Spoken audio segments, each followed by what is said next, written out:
En janvier 2026, le décor craque. À Adougou, une opération visant la résidence présidentielle avorte, et l'échec ne vient pas d'une riposte militaire, mais d'un soulèvement populaire. Quelques heures plus loin, à Simonstone, les manœuvres Will for Peace 2026 alignent des bâtiments chinois, russes et iraniens avec un tonnage BRICS Plus présenté au-delà de 350 000 tonnes et une hausse de 47% des passages non occidentaux en un an, pendant qu'un financement étranger de 125 000 dollars devient symbole. Qu'est-ce que cela change pour Ibrahim Traoré concrètement? La mer devient le nouveau front. Ce récit promet une chose précise: comprendre pourquoi la souveraineté, longtemps pensée comme une affaire terrestre, se déplace vers la mer, et pourquoi ce déplacement reconfigure déjà les équilibres politiques, économiques et symboliques du Sud global. En 10 à 15 minutes, le spectateur gagne une grille de lecture claire pour relier des événements apparemment disjoints: une tentative de déstabilisation avortée au Sahel, des exercices navals coordonnés, des chiffres de tonnage et de corridors, et saisir ce qu'ils produisent ensemble. L'enjeu dépasse la démonstration militaire. Il s'agit de savoir qui protège les routes, qui fixe les règles et qui respire économiquement sans permission.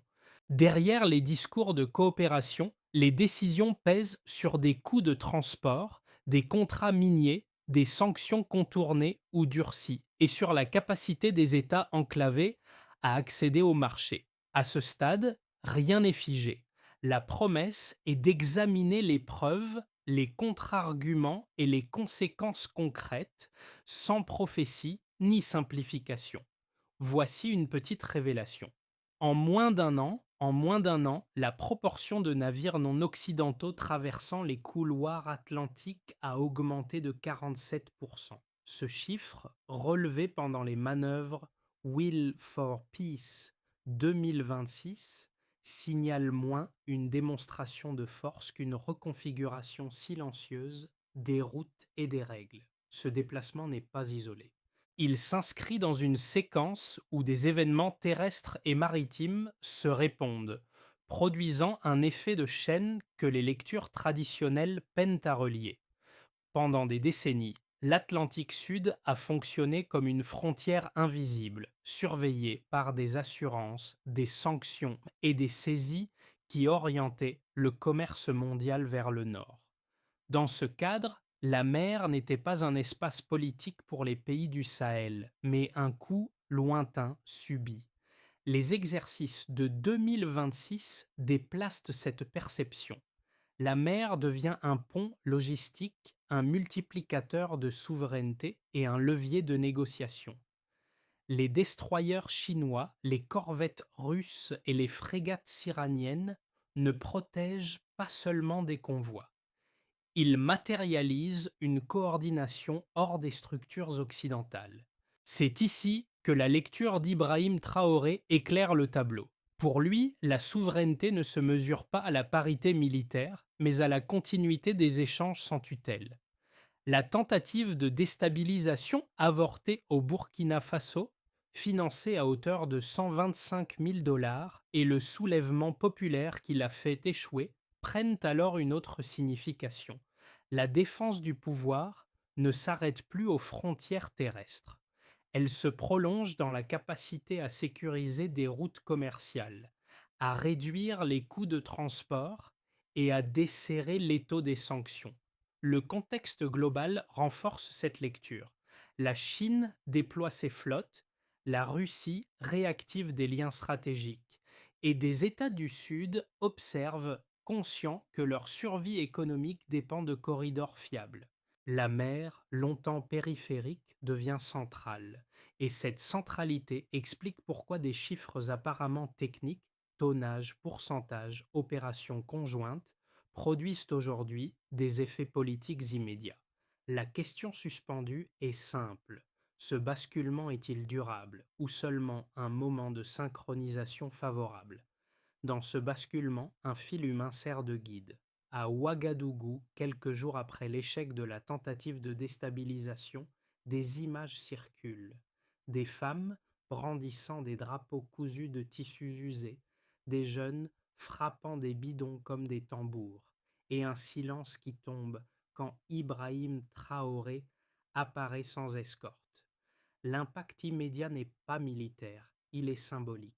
La légitimité se consolide par l'adhésion, pas par la démonstration de force. Un second microcas se joue loin du Sahel, sur les quais de Simonstone.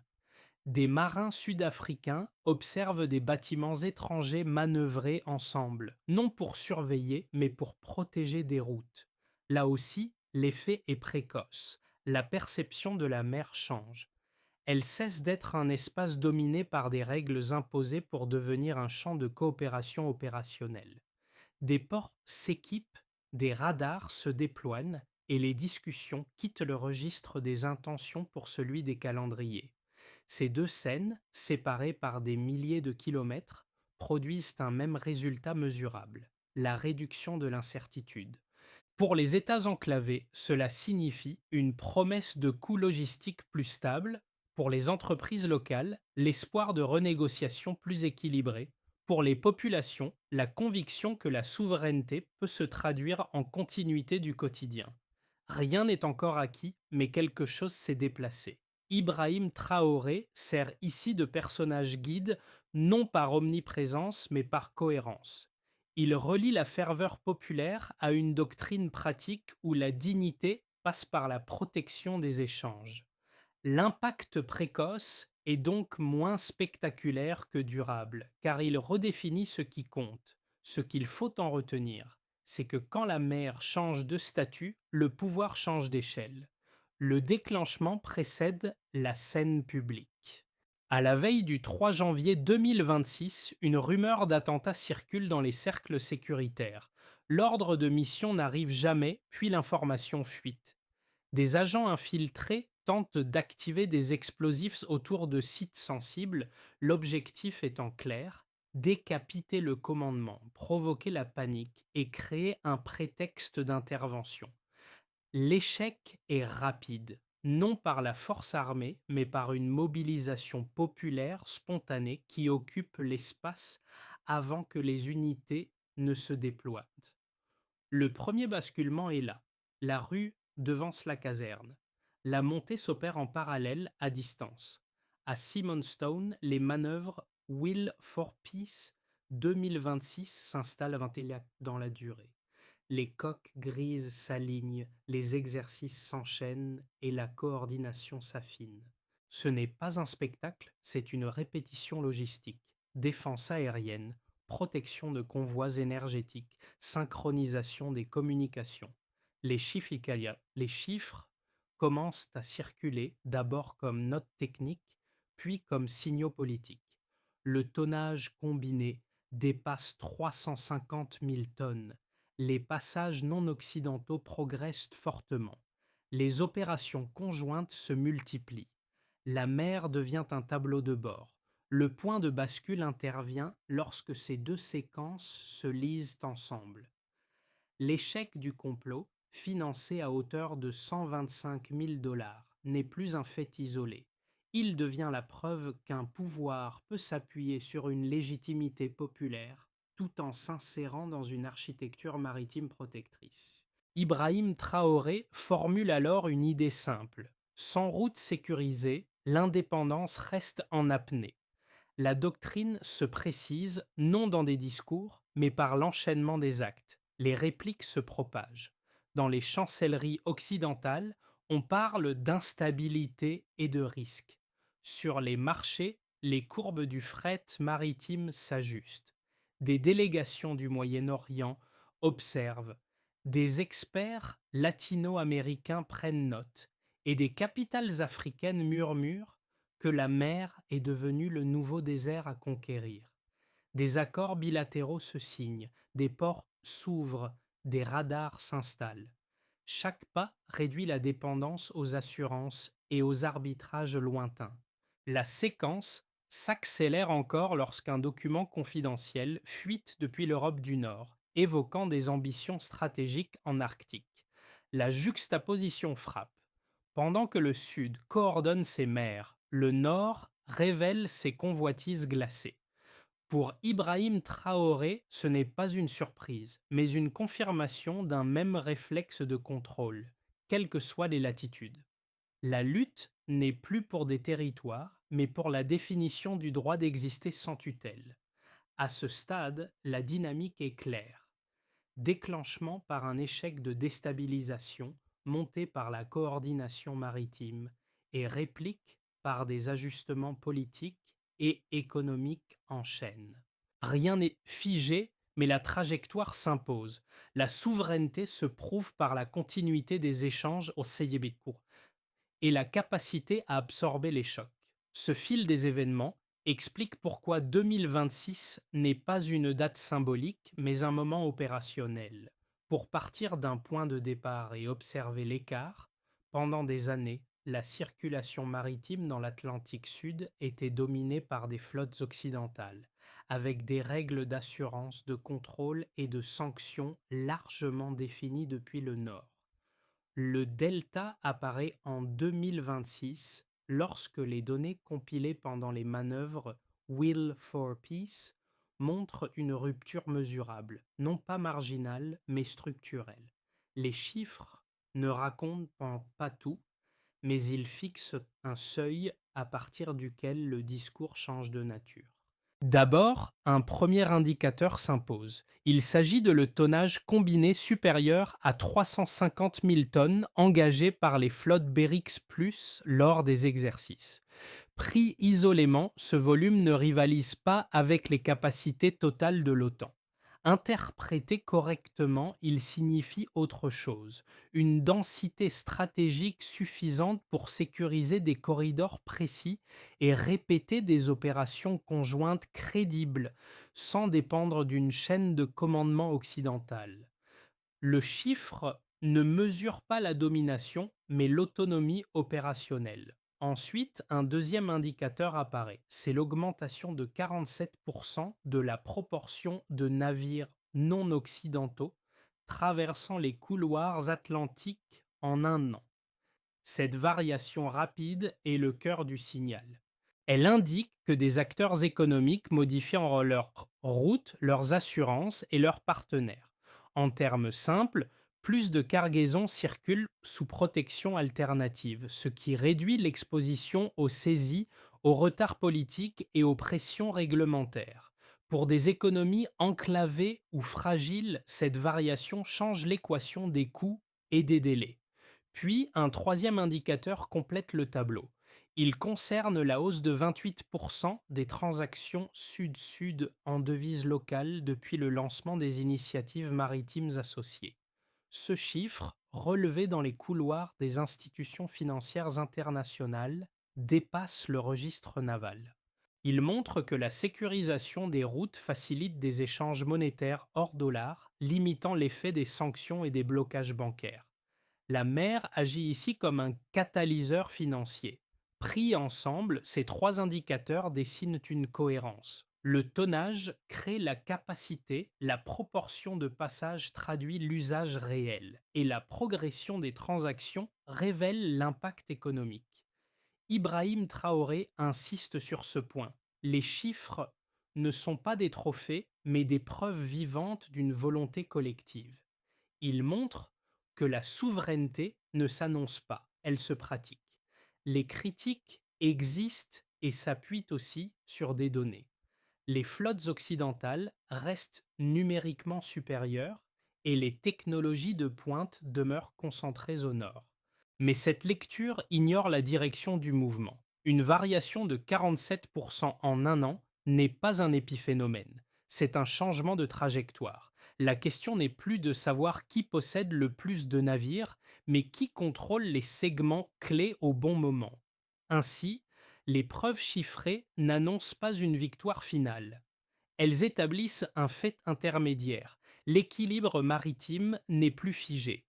Et tant que ces deltas persistent, les décisions politiques, industrielles et sociales continueront de s'aligner sur cette nouvelle réalité. Les objections occidentales méritent d'être prises au sérieux. La première critique affirme que la supériorité navale de l'OTAN resterait écrasante. Les chiffres globaux confirment que les flottes américaines et alliées alignent davantage de bâtiments, une capacité de projection mondiale et des technologies avancées que les exercices du Sud ne peuvent égaler à court terme. Selon cette lecture, les manœuvres de Simonstone relèveraient davantage du symbole que d'un rééquilibrage réel. La deuxième critique soutient que la dépendance technologique du Sud rendrait cette dynamique fragile. Sans composants électroniques, sans maintenance spécialisée et sans accès aux chaînes d'approvisionnement industrielles du Nord, la continuité opérationnelle serait illusoire. À terme, sanctions, pénuries et coûts cachés viendraient éroder l'autonomie affichée. Le récit de souveraineté serait alors une parenthèse, non une transformation. Ces arguments reposent sur des bases factuelles, mais ils passent à côté de la nature précise du changement en cours. Ce que défend Ibrahim Traoré n'est pas la parité militaire globale, mais la capacité à sécuriser des corridors ciblés et à maintenir leur fonctionnement dans la durée. Or, la doctrine observée privilégie la coordination, la redondance et l'adaptation locale plutôt que la domination totale. Dans ce cadre, quelques dizaines de navires synchronisés peuvent produire des effets disproportionnés sur des routes spécifiques. Sur la dépendance technologique, les données du terrain nuancent le tableau. La Chine fournit déjà une part majoritaire des composants électroniques utilisés dans les drones sahéliens, tandis que l'Inde participe à la maintenance des systèmes de communication liés aux réseaux maritimes émergents. Cela ne supprime pas toute dépendance, mais elle se déplace et se diversifie. La fragilité n'est plus concentrée en un seul point de rupture. Enfin, la critique oublie l'élément humain. La cohésion politique et populaire observée lors de l'échec de la déstabilisation au Burkina Faso agit comme un multiplicateur. Une flotte sans cause peut dominer, mais une flotte portée par une volonté collective peut durer. C'est cette différence que les chiffres seuls ne capturent pas. La réponse au Stillman est donc mesurée. Les limites existent, mais elles n'invalident pas la trajectoire. Elles en définissent les contraintes, et ces contraintes sont déjà intégrées dans la stratégie observée. Le changement de perspective apparaît ici. Ce qui semblait être une juxtaposition d'événements devient une architecture cohérente. La tentative de déstabilisation avortée au Sahel et la coordination navale à Simonstone ne relèvent pas de registres séparés, mais d'une même grammaire stratégique. Terre et mer fonctionnent désormais comme des surfaces continues d'un seul espace de souveraineté. Jusqu'alors, les analyses traitaient n'axent ces dimensions en silo, la sécurité intérieure d'un côté, la géopolitique maritime de l'autre. Le midpoint révèle que cette séparation ne tient plus. Lorsque des corridors commerciaux sont protégés en mer, ils renforcent la stabilité politique à terre. Lorsque la légitimité populaire bloque une opération hostile, elle crédibilise des partenariats logistiques extérieurs. Chaque front alimente l'autre. Ibrahim Traoré incarne ce renversement de lecture.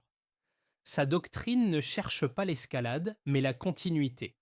La souveraineté n'est plus défensive, elle devient connective. Les routes maritimes prolongent la résistance du Sahel et la mobilisation intérieure donne sens aux chiffres navals. Ce n'est pas une militarisation déguisée, mais une intégration assumée des leviers disponibles. Ce révélateur médian explique pourquoi les réactions internationales semblent parfois décalées. Elles répondent à des fragments, alors que le mouvement agit comme un système. À partir de ce point, les conséquences ne peuvent plus être évaluées isolément. Elles doivent être lues en chaîne. La question bascule elle aussi. Si terre et mer avancent ensemble, qui peut encore les traiter séparément sans se tromper? Pour les États, la première conséquence est diplomatique. La sécurisation de corridors maritimes alternatifs offre une marge de manœuvre nouvelle dans les négociations, qu'il s'agisse de sanctions, d'assurances ou d'accès au financement. Le Burkina Faso, soutenu par des partenaires du BRICS, consolide une position de pivot idéologique plutôt que de provocateur isolé. Les invitations à Johannesburg puis à Téhéran traduisent ce glissement. La parole d'Ibrahim Traoré est reçue comme un élément d'architecture régionale, pas comme un simple signal politique. Cette reconnaissance réduit l'asymétrie dans les forums multilatéraux, sans l'effacer. Pour les entreprises, l'impact est plus immédiat et mesurable. L'ouverture de corridors protégés a contribué à une baisse d'environ 15% des coûts de transport pour certaines filières, notamment minières. Des, soci- des sociétés locales, longtemps liées à des contrats occidentaux déséquilibrés, ont renégocié leurs concessions et obtenu jusqu'à 40% des revenus d'exploitation contre 10% auparavant. Cette amélioration s'accompagne toutefois d'un tri. Certaines multinationales se retirent, craignant des représailles politiques ou des hausses fiscales. Le marché ne s'élargit pas uniformément, il se recompose. Pour les populations, les effets sont ambivalents. D'un côté, la perception d'une souveraineté tangible renforce la confiance collective. Les slogans entendus à Ouagadougou traduisent l'idée que la dignité peut se convertir en logistique, puis en stabilité du quotidien. De l'autre, l'autonomie nouvelle a un coût. Tensions sur les importations, inflation ponctuelle, risque de blocus énergétique. L'indépendance se paie comptant et les ménages en ressentent les ajustements avant d'en voir les bénéfices durables. À l'échelle de la région, la dynamique dépasse les frontières. Au Sénégal, au Togo, en Namibie, des mouvements citoyens reprennent ou bien le vocabulaire de la souveraineté maritime partagée. L'idée que l'accès à la mer puisse devenir un bien commun stratégique gagne du terrain. En parallèle, des signaux lointains, comme un moratoire annoncé sur l'exploitation de ressources critiques au Groenland, rappellent que le Nord aussi réagit, parfois par prudence, parfois par crispation. Le système mondial absorbe le choc en redessinant ses lignes. Ces conséquences dessinent un tableau contrasté mais cohérent. Elles montrent que la stratégie associée à Ibrahim Traoré ne produit pas une rupture nette, mais une série d'ajustements cumulatifs. Pour certains acteurs, le gain est immédiat. Pour d'autres, le coût est réel.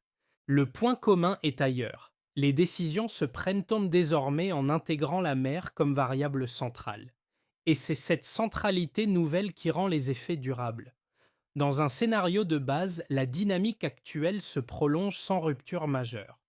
Les exercices navals du BRICS évoluent vers un format élargi, mais encore ponctuel, avec une coordination renforcée autour de la protection de convois énergétiques et miniers. L'Afrique du Sud accueille un nouveau sommet maritime, tandis que les corridors sécurisés s'étendent vers l'océan Indien. Les tensions avec Washington persistent, mais restent contenues dans le registre diplomatique et réglementaire. Le Burkina Faso consolide sa place de référence idéologique. Ibrahim Traoré est perçu comme un acteur structurant, pas comme un déclencheur de crise. Dans un scénario optimiste, l'effet d'entraînement s'accélère. De nouveaux États rejoignent la coalition maritime, apportant des ressources, des ports et des routes complémentaires. L'Union africaine, jusque-là prudente, adopte un cadre légal reconnaissant des formes de souveraineté maritime partagée, une première dans l'historique. Cette reconnaissance institutionnelle stabilise les marchés du Sud, renforce la confiance des entreprises locales et réduit la volatilité des coûts logistiques. La coopération Sud-Sud gagne en lisibilité et la mer devient un espace d'intégration économique plutôt que de rivalité. Le scénario pessimiste repose sur une réaction plus dure des puissances établies. Des sanctions financières ciblées se multiplient, les lignes d'approvisionnement se tendent et les manœuvres du BRICS sont qualifiées de militarisation déguisée. Une campagne d'influence tente d'isoler certains leaders, présentant Ibrahim Traoré comme un agitateur plutôt que comme un partenaire. Sous pression, la cohésion interne du bloc se fissure et des réflexes de repli national réapparaissent. Les gains logistiques ralentissent sans disparaître. Entre ces trois trajectoires, la réalité oscillera probablement. La variable décisive n'est ni le tonnage ni la rhétorique, mais la capacité à maintenir des mécanismes opérationnels malgré les frictions. La recommandation de lecture est simple. Observez moins les annonces que la continuité des actes, moins les sommets que les calendriers de mise en œuvre. Si les corridors tiennent, la trajectoire s'impose. S'ils se fragmentent, le mouvement ralentit.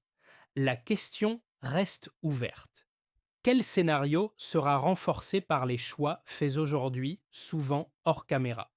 À ce stade, le sujet cesse d'être lointain. Les choix décrits touchent également des gestes ordinaires, parfois invisibles mais cumulés.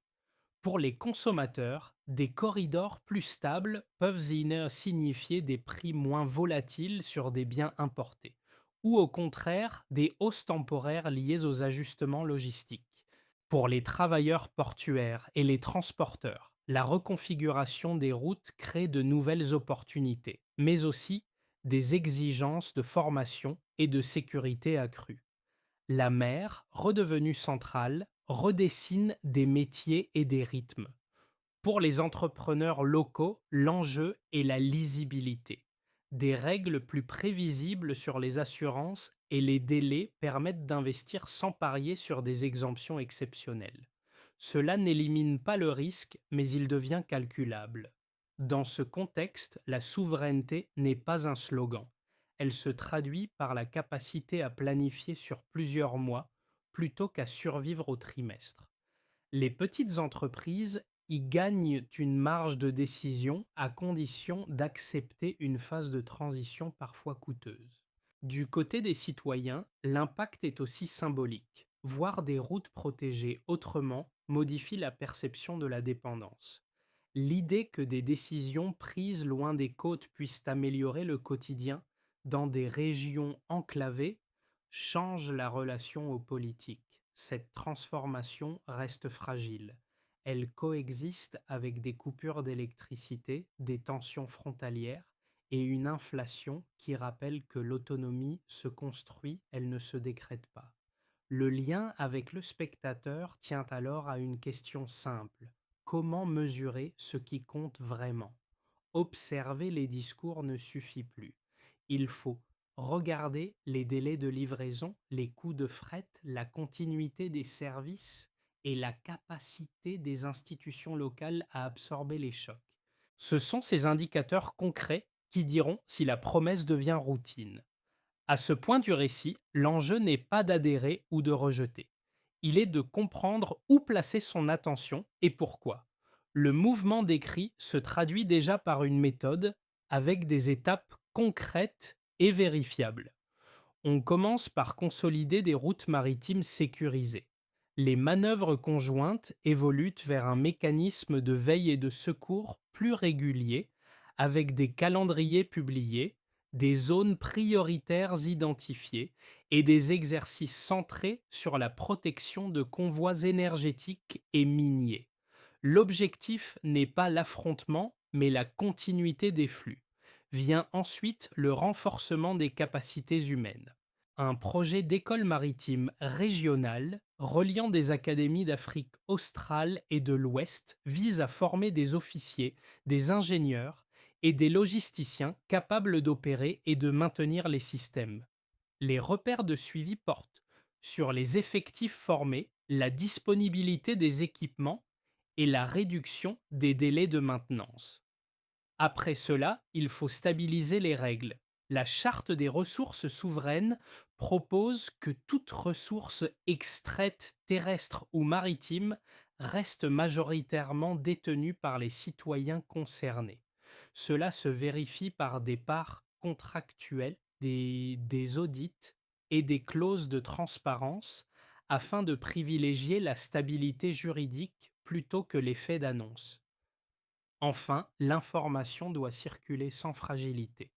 Un réseau sud-sud de communication partage données, alertes et innovations logistiques hors des filtres dominants. Les mesures de référence restent simples: temps de diffusion, redondance et résilience en cas de crise. Ibrahim Traoré insiste sur cette séquence parce qu'elle relie le rêve à la méthode. Chaque étape a un responsable, un calendrier et un critère d'évaluation. La souveraineté cesse d'être une posture. Elle devient une architecture testable. Le succès dépendra moins des discours que de la discipline d'exécution et de l'acceptation d'ajuster sans renier l'objectif. Le récit revient au motif discret du début: des visages ordinaires face à des infrastructures nouvelles. Sur les quais observés plus tôt, les gestes se répètent, moins chargés d'incertitude, tandis qu'à Ouagadougou, les images de foule calme remplacent celles de l'urgence. Ce va-et-vient entre terre et mer donne une texture humaine à ce qui pourrait rester abstrait. La souveraineté se reconnaît à la continuité, pas à l'exception. Ibrahim Traoré apparaît ici non comme une figure héroïsée, mais comme un témoin de cette translation. Il regarde des cartes, des chiffres, des routes, il mesure les coûts, les risques, les délais. La fatigue mentionnée par ses proches n'est pas celle du combat, mais celle de la méthode. Transformer une ferveur en système exige de répéter, d'ajuster, d'accepter l'imperfection sans renoncer. C'est cette discipline qui fait tenir l'ensemble. Le rappel du microcas de P4 éclaire la conclusion. Quand des marins observent des navires protégés plutôt que surveillés et quand des citoyens voient une crise se résoudre sans violence, la confiance change de nature. Elle devient praticable. Le monde ne bascule pas en un jour, il se reconfigure par couches successives. Et une phrase résume tout: la dignité tient quand les routes tiennent. La fin n'est pas un point d'arrivée, elle est un passage où l'émotion s'aligne enfin avec l'organisation et où le symbole commence à ressembler à une routine. La séquence se referme sans injonction. Ce qui a été décrit n'appelle pas un camp, mais une responsabilité partagée. Lorsque la mer cesse d'appartenir à un seul centre de décision, elle ne devient pas neutre pour autant. Elle devient un espace à gérer, à protéger et à réguler collectivement. Cette transition engage des États, des entreprises, mais aussi des citoyens qui, souvent, sans le savoir, dépendent de ces routes pour travailler, consommer et planifier. Ibrahim Traoré a souvent rappelé que la souveraineté n'est pas un état final, mais un processus. Cette idée vaut aussi pour l'observateur. Comprendre ces dynamiques, c'est déjà participer à leur clarification. Discuter des chiffres, questionner les scénarios, confronter les récits permet d'éviter deux écueils symétriques: l'enthousiasme aveugle et le rejet réflexe. Entre les deux, il existe un espace de dialogue informé. La proposition est simple: garder un regard attentif sur les actes plus que sur les symboles, sur les calendriers plus que sur les slogans. Les mers changent parce que des choix concrets s'y accumulent. Et ces choix, tôt ou tard, nous concernent tous.